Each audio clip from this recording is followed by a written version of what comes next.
we will have little or nothing because we have made the choice. We have decided not to sow. Therefore, we will have nothing to reap. The law of sowing and reaping applies to so many areas of our lives, doesn't it? It applies to ourselves. Maybe you're developing a new skill or new knowledge or new awareness. Maybe you're focused on improving some aspect of your life, your fitness, your finances, your marriage.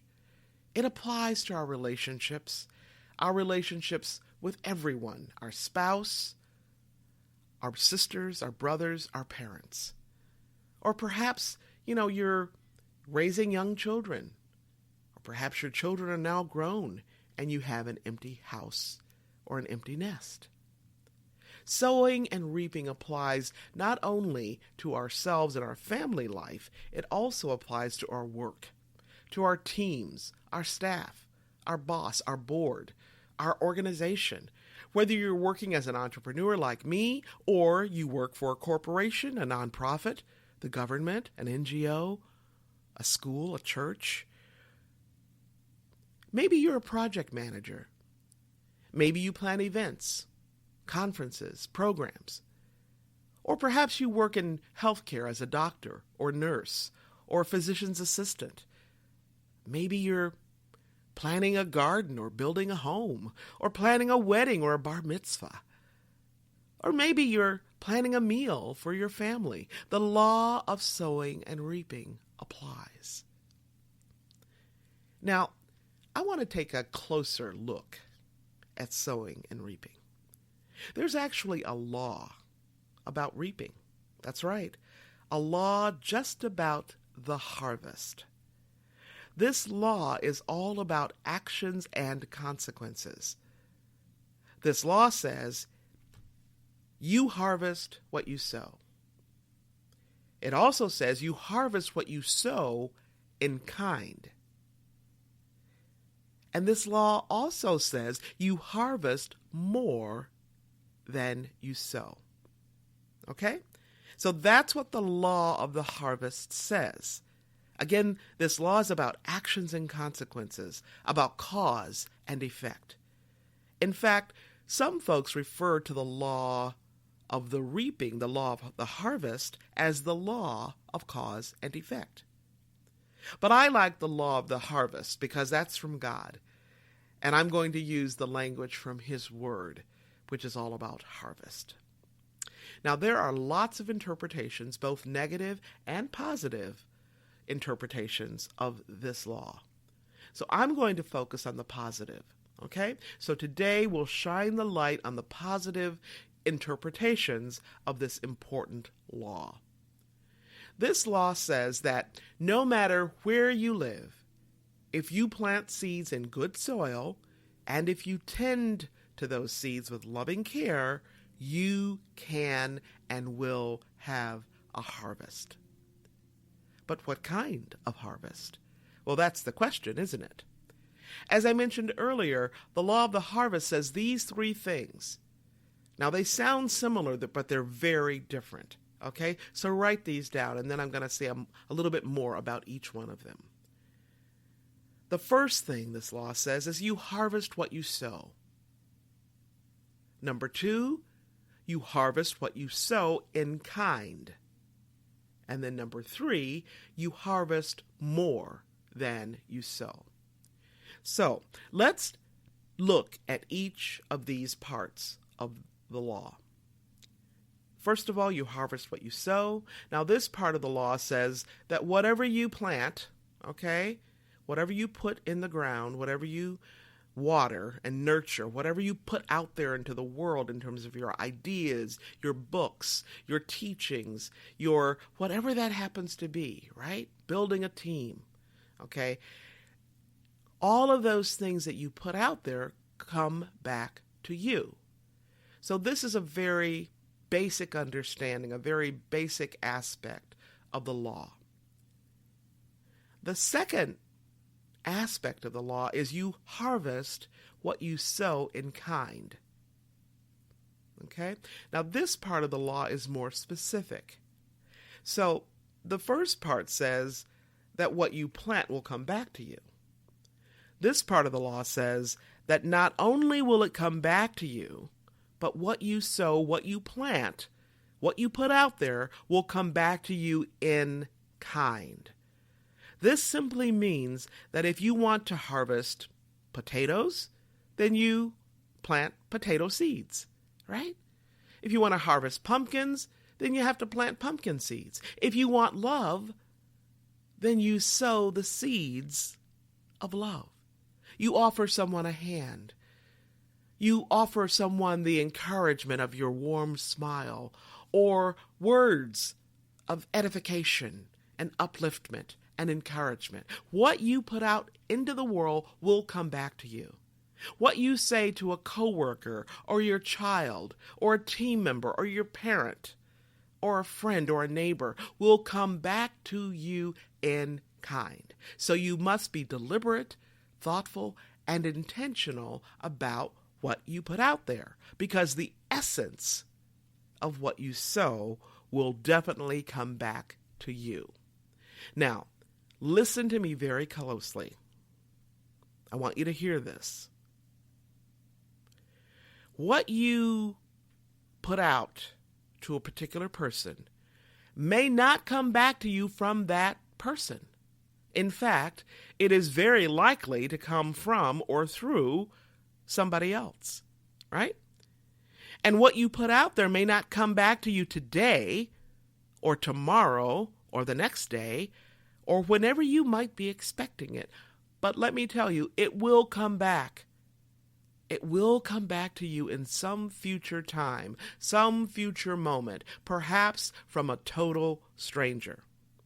And when that harvest of what you put out does come in, because it will come back to you in kind. Okay, so the essence will come back to you. And the key is to be intentional. Now, the third aspect of this law is that you harvest more than you sow. This means that your harvest will yield a bigger crop than the number of seeds that you plant. Okay, I'm going to repeat that. This means that your harvest will yield a bigger crop than the actual number of seeds you plant, the actual number of ideas or words or resources that you sow. For example, if I plant a carrot seed, right, just one little seed, I won't just reap a single carrot, right? I'm going to have a harvest of a whole bunch of carrots from one tiny little seeds. Now, who knows how many carrots will be in that bunch, but we know it will be much more than a single carrot, right? If I plant an avocado seed in the right soil, with the right conditions, and I nurture that avocado seed, or somebody comes behind me and nurtures that seed, guess what? That one avocado seed will grow into an avocado tree. A tree. And the yield, the production of that avocado tree will be much, much more than a single avocado seed. Okay, the seed that I planted. Now, this is the basic concept in my work with leaders. When I sow into them, when I sow into leaders, I'm also sowing into people who sow into other leaders around them. Okay, so that my sowing reaps a harvest in the tens or scores or hundreds or thousands of other leaders that will be impacted. All right. So let's talk about timing. We reap the harvest of what we sow in a different season, at a different time, in other words, right, than we actually sow. In other words, if we sow in one season, at one time of the year, we will harvest in another season. Sometimes the period between sowing and reaping is huge. It's immense. Sometimes it's very, very long. Sometimes it's not so long at all. As my favorite book tells us, there is a time for everything and a season for every activity under the heavens. A time to be born and a time to die. A time to plant and a time to uproot. A time to kill and a time to heal. A time to tear down and a time to build. A time to weep and a time to laugh. So much more. I just love this passage from Ecclesiastes. What Solomon is saying to us is that for everything and anything you can possibly imagine, that you can possibly think of and do in your life, there is a time for it. Right? Farmers know this. Gardeners know this. Politicians know this. Actors know this. Doctors know this. Teachers know this. Parents know this. Children know this. Leaders know this. Everything has its own time. And everything has its own timing or season. So what we sow in one season, we will reap the harvest of that sowing in another season. Years ago, when I was first starting out in my career in IT, I was a project manager, and I loved my work. I think I really loved being in charge of people. I just like being in charge, let's just be clear. So I loved being in charge of people, the process, and I loved saying no to the engineers who wanted to add just one more feature to the product, right? Of course, they would always say, we can do this, right? We just need to add a few more people to your team to get it done. Or maybe we can increase your budget, give you more money so you can pay the people you already have more.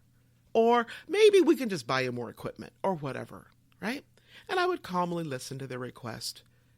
Then just as calmly point out that more people would actually add more time because the learning curve was way too steep, right? And I'd also point out that more money for the people already on the team was not the answer. Most people who work in IT are not motivated by money. I mean, we like money, but we're not motivated by money.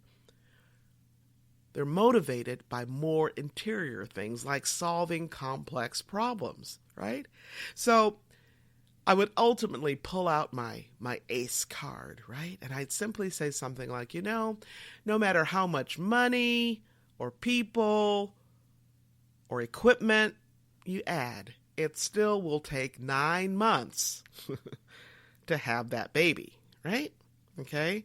To produce that product in this case, or service, or whatever we were working on. Now, to manifest anything requires time and timing. You sow in one season, you reap in a different season. And that's so true in any aspect of our lives.